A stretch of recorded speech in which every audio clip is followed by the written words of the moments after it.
आहे, तिचा आवाजही मर्दासारखा आला पाहिजे. महाराष्ट्राचा आराध्य दैवत छत्रपती शिवाजी महाराज या देशाचे संविधान करते भारतरत्न डॉक्टर बाबासाहेब आंबेडकर, तुम्हा आम्हाला ज्यांनी उभं केलं, दगडांना शेंदूर पासला आणि भगवा केल्यानंतर उभ्या महाराष्ट्राने ज्यांना जय महाराष्ट्र केला, तो ज्यांच्यामुळे जय महाराष्ट्र झाला ते वंदनीय हिंदू हृदय सम्राट शिवसेना प्रमुख श्रीमान बाळासाहेब ठाकरे, त्यांचे पिताश्री महाराष्ट्र निर्मितीमध्ये पहिले 5 पंचक आचार्य अत्रे, सेनापती बापट, डांगे, एस.एम. जोशी आणि प्रबोधनकार ठाकरे. ते प्रबोधनकार ठाकरे तुम्हा आम्हा सर्वांच्या लाडक्या मा स्वामीनाथई ठाकरे आणि आपल्या भारतीय कामगार सेनेचे संस्थापक अध्यक्ष आदरणीय दत्ताजी साळवी साहेब यांना अभिवादन करतो. आणि आजच्या या वार्षिक सभेला पहिल्यांदा तुम्हा सर्वांच्या वतीनं आदरणीय उद्धवजींचं हार्दिक हार्दिक स्वागत करतो. साहेब, भारतीय कामगार सेनेची वार्षिक सभा अलीकडे ऐतिहासिक होत चालली. तुमचं आगमन त्याला कारणीभूत आहे. मागच्या वर्षी असंच सकाळी कुठेतरी माननीय राजसाहेब असं म्हणतात असं म्हणाले आणि तुम्ही सभेला आलात आणि तुम्ही त्यातनं माझाही प्रतिसाद आहे आणि महाराष्ट्रात एक नवीन क्रांती झाली, ती तुमच्यामुळे झाली, ती उभ्या महाराष्ट्राला कळून चुकली. खर तर कामगारांचा विषय आहे, त्याची सुरुवात करताना पहिल्यांदा विसरता येत नाही, कारण अलीकडे कृतज्ञता हा शब्दच हरवलाय. कारण जेव्हा 1966 साली शिवसेना निर्माण झाली आणि त्यानंतर शिवसेनेची पहिली अधिकृत आणि अंगीकृत संघटना कोणती जाहीर झाली तर ती 1968 ला भारतीय कामगार सेनेची निर्मिती झाली. ती वंदनीय शिवसेना प्रमुखांच्या आशीर्वादाने झाली. त्या वंदनीय शिवसेना प्रमुखांचं हे वर्ष जन्मशताब्दी वर्ष आहे आणि म्हणून तुमचं येणं साहेब आम्हाला फार मोठं आहे. आम्हाला असं वाटतं साहेबांचीच पावले इथे या ठिकाणी लागलेली. जन्मशताब्दी वर्ष ज्यांनी या महाराष्ट्रात क्रांती घडवली, किंबहुना देशात एका वाणीनं क्रांती घडवली. वाणी, लेखणी आणि कुंचला याचा अपूर्व संगम असलेलं माझ्या आयुष्यात आलेलं एकमेव नेतृत्व आहे. वंदनीय शिवसेना प्रमुखांचा शिवसैनिक आहे म्हणून म्हणत नाही, मला तुम्ही दाखवून द्या की ज्याची वाणी तेज आहे, ज्याची लेखणी तेजस्वी आहे आणि ज्यांचा कुंचला फटकारे मारणार आहे, असं एक तरी नेतृत्व उभ्या हिंदुस्थानात दाखवा. ते नेतृत्व आहे वंदनीय शिवसेना प्रमुख श्रीमान बाळासाहेब ठाकरे यांचे. विजन ज्याला म्हणतात, पुढचं पाहणं, ती दृष्टी त्यांना होती आणि त्याला कळतं की मराठी माणसासाठी आपण उभं केलंय सगळं. कामगार हा सुद्धा मराठीत माणूस आहे, लक्षात घ्या. महाराष्ट्राच्या निर्मितीमध्ये सर्वात मोठा कोणाचा सहभाग असेल तो कामगारांचा होता, गिरणी कामगारांचा होता. शिवसेना प्रमुखांनी त्यांच्या संपाच्या वेळी घेतलेली भूमिका आपण विसरू नका. साहेब सोबत होते, 1 दिवसाचा संप लाक्षणिक अप्रतिम झाला होता आणि मग साहेबांनी सांगितलं की आता संप नको. दुर्दैवानं जहाजाच्या कप्तानांना आहे ना नेहमी सावध राहावं लागतं आणि त्याला त्या सगळ्या कप्तानांना असलेल्या प्रवाशांना वाचवायचं असतं. बोट किनाऱ्याला लावायची पण असते, जीव पण वाचवायचे असतात. आता जरा आत्मपरीक्षण करून मागे पाहिलं ना, मग लक्षात येईल काय साहेबांनी भूमिका घेतली होती. अरे ताकद दाखवलीत ना, आता विश्वास ठेवा, मी आहे, मी तुम्हाला न्याय देईन, काळजी करू नका. हे आमचं कामगार मैदान परळचं, तिथं ते पण कामगारांना काय कुणीतरी भरकटवणारे असतात. आजही भरकटवणारी लोक आहेत, लक्षात घ्या. तेव्हाही भरकटवलं गेली माणसं. दत्ता सामंत एक युनियनच्या क्षेत्रामधलं जबरदस्त नेतृत्व होतं, ताकदवान होतं. पण दुर्दैवानं कधी कधी आपणच स्वतःच्या प्रेमात पडतो. तुम्हाला जे मान्य ते मला मान्य आहे, कामगारांना सांगितलं. कप्तानांनी असं सांगायचं नसतं, तीच तर खरी हिंमत लागते. आणि मग तेव्हा कुठं थांबायचंय कळलं पाहिजे. डॉक्टर डांगे, कम्युनिस्ट पक्षाचे एस.ए. डांगे, श्रीपाद अमृत डांगे, भारतीय कामगार चळवळीतलं अधोरीव नेतृत्व, हे गिरणी कामगारांचा संप झाला होता, ताणला जात होता. 1 रुपया पगारवाढ घेतली फक्त, त्या काळात पगारही कमी होते. 1 रुपया पगारवाढ घेतली, संप मागे घेतला, कामगारांच्या नोकऱ्या वाचवल्या. साहेब नेहमी असायचं, ताणू इतकं ताणू नका की तुटेल, आणि हक्क मागताना कर्तव्याला विसरू नका. केवढी मोठी बोधवाक्य आहे ती, जीवनात अशी हृदयात जपून ठेवली पाहिजे. आणि तुम्ही आम्ही कोण? तर तुम्ही आम्ही भारतीय कामगार सेनेचे पदाधिकारी जरी असलो तर लक्षावधी कामगारांचं नेतृत्व तुम्ही करता आपापल्या क्षेत्रामध्ये. आज तो कामगार दिशाहीन आहे. साहेबांनी कधी कधी मला उद्धवजींचं खरंच मी ते माझे नेते आहेत म्हणून नाही सांगत, नाही मिळणार असं नेतृत्व. घार हिंडते आकाशी परितीचे लक्ष पिल्ला पाशी, असं नेतृत्व कुठं असेल तर ते आहेत उद्धवजी बाळासाहेब ठाकरे. एखादं हॉटेल गेलं, अरविंद तुला माहितीये का हॉटेल गेलं आपल्याकडनं, हा मला तुझं लक्ष नाही असं मला म्हणतात. म्हटलं मला माहिती असतं, पण मी त्याला दुःख देऊ इच्छित नसतो. मला असं वाटतं की माझ्या नेत्याला मी कशाला ठेवलंय? मग आपण स्वतःला बाजीप्रभू देशपांडे, मावळे, तानाजी बिनाजी म्हणायला लायक नाही आहेत. खिंड लढू, प्राण गेला तर हरकत नाही, पण भागव्याला धक्का लावू देणार नाही अशी शपथ घेऊन उभं राहिलं पाहिजे. तुम्हाला तुमची खिंड लढवायची. अलीकडे एक नवीन बाजार सुरू झाला, तो राजकारणात तर आलाच आहे 8-10 वर्ष, तो आता इकडे आला कामगार क्षेत्रात. साहेब अतिशय दुःखद गोष्ट आहे. एका बाजूला कायदे येत आहेत 4-4, भंगारात टाकावे असे कायदे आहेत ते सगळे, मूलभूत हक्क हिरावणारे कायदे आले. त्या कायद्यांचं संरक्षण म्हणजे त्या कामगारांचं संरक्षण त्या कायद्यात कुठंच नाही.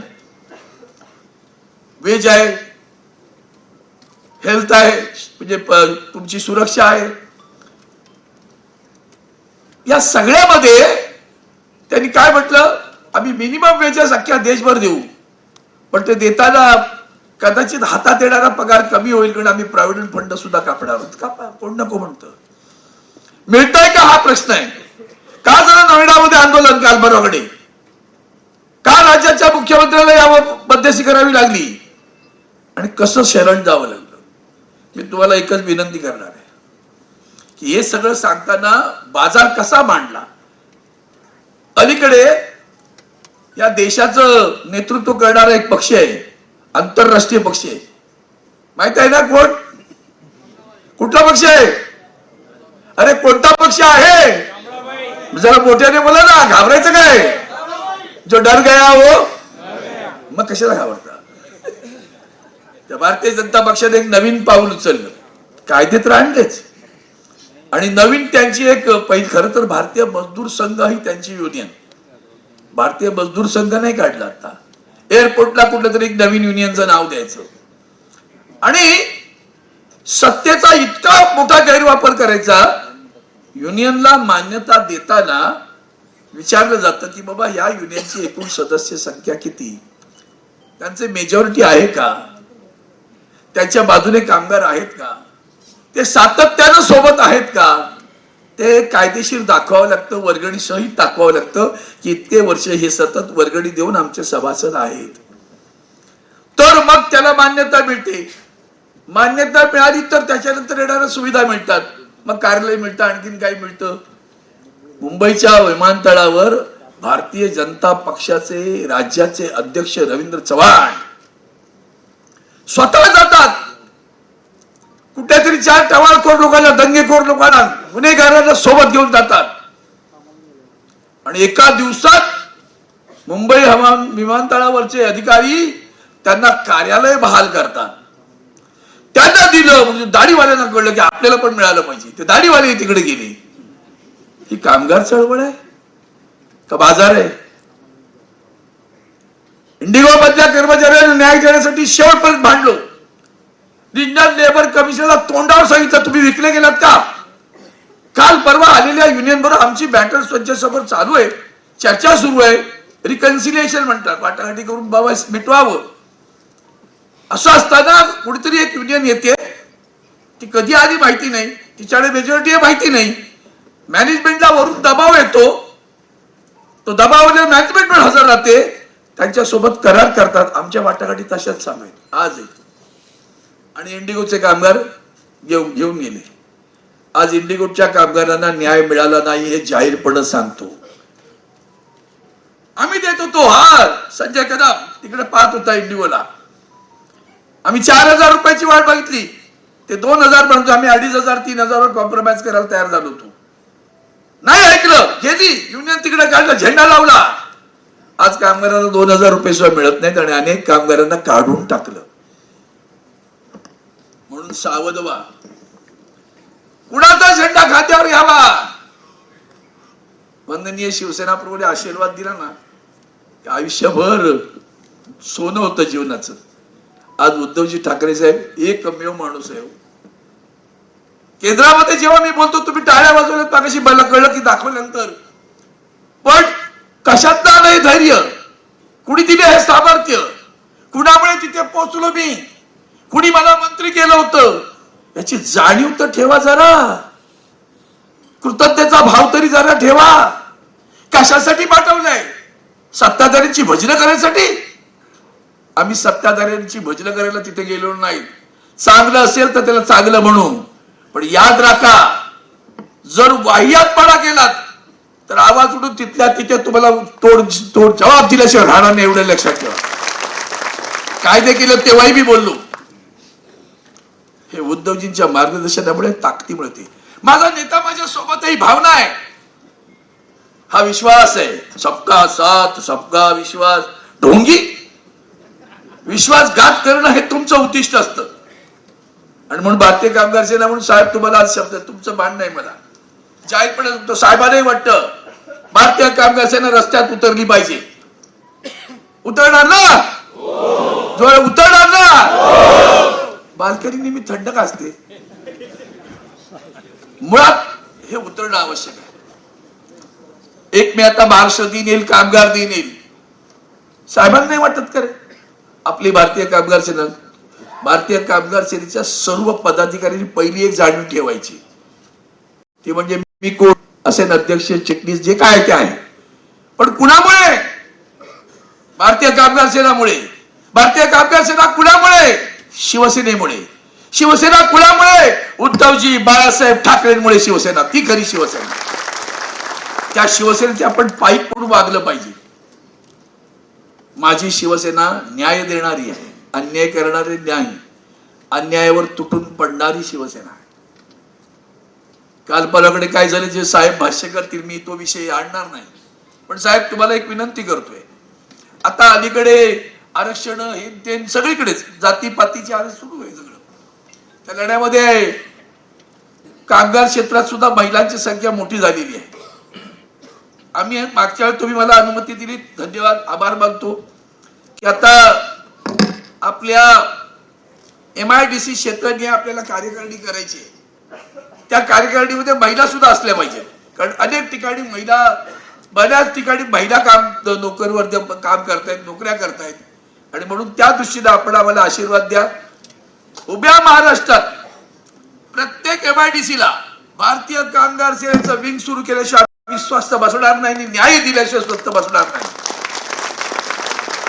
म्हणून आता माझं भाषण थांबवताना एवढंच सांगतो, साहेब तुम्ही आलात, आनंद तर होतोच, पण त्याच्या पलीकडे एक गोष्ट वाटते, कर्तव्याची सारखी जाणीव होत राहते.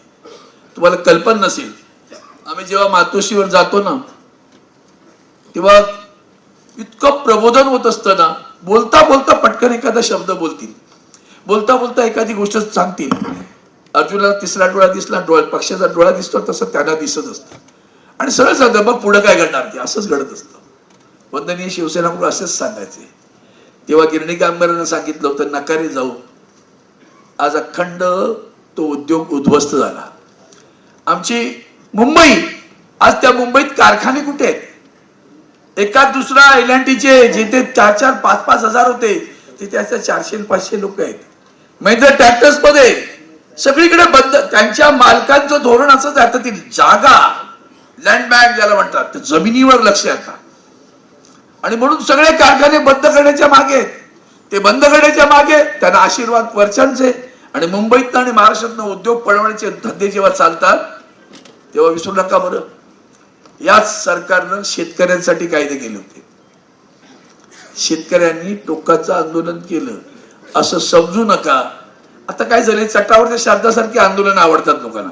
2 तास बसा, हे केलं, धरणं झालं आंदोलन. नाही होणार. आंदोलन असं करावं लागेल, जोपर्यंत न्याय मिळत नाही तोपर्यंत आंदोलन करावं लागेल. जे शेतकऱ्यांनी करून दाखवलं. या देशाच्या नाण्याची 2 बाजू, शेतकरी आणि कामगार. शिवसेना प्रमाणे घोषणा दिली होती ना, जय जवान जय किसान जय कामगार. तो जय कामगार खऱ्या अर्थानं कामगार म्हणून उभं राहूया, न्याय देण्यासाठी उभे राहूया. वार्षिक सभा नुसत्या चघळण्यासाठी नाहीत, तर धोरणात्मक निर्णय घेऊन पुढे जाण्यासाठी आहेत. आणि त्या धोरणात्मक निर्णयामध्ये आदरणीय उद्धवजींचं मार्गदर्शन इतकं मोलाचं असेल की जितकी भारतीय कामगार सेना मोठी होईल तितकी माझी शिवसेना मोठी झाली पाहिजे. हा शपथ घेऊन आपण सगळ्यांनी अजून जायचे. मी सगळ्यांना मनापासून धन्यवाद देतो. साहेब, तुमचे आशीर्वाद असेच राहूया अशी अपेक्षा करतो आणि आपली रजा घेतो. जय हिंद, जय महाराष्ट्र, वंदे मातरम. धन्यवाद सावंत साहेब. यानंतर आपण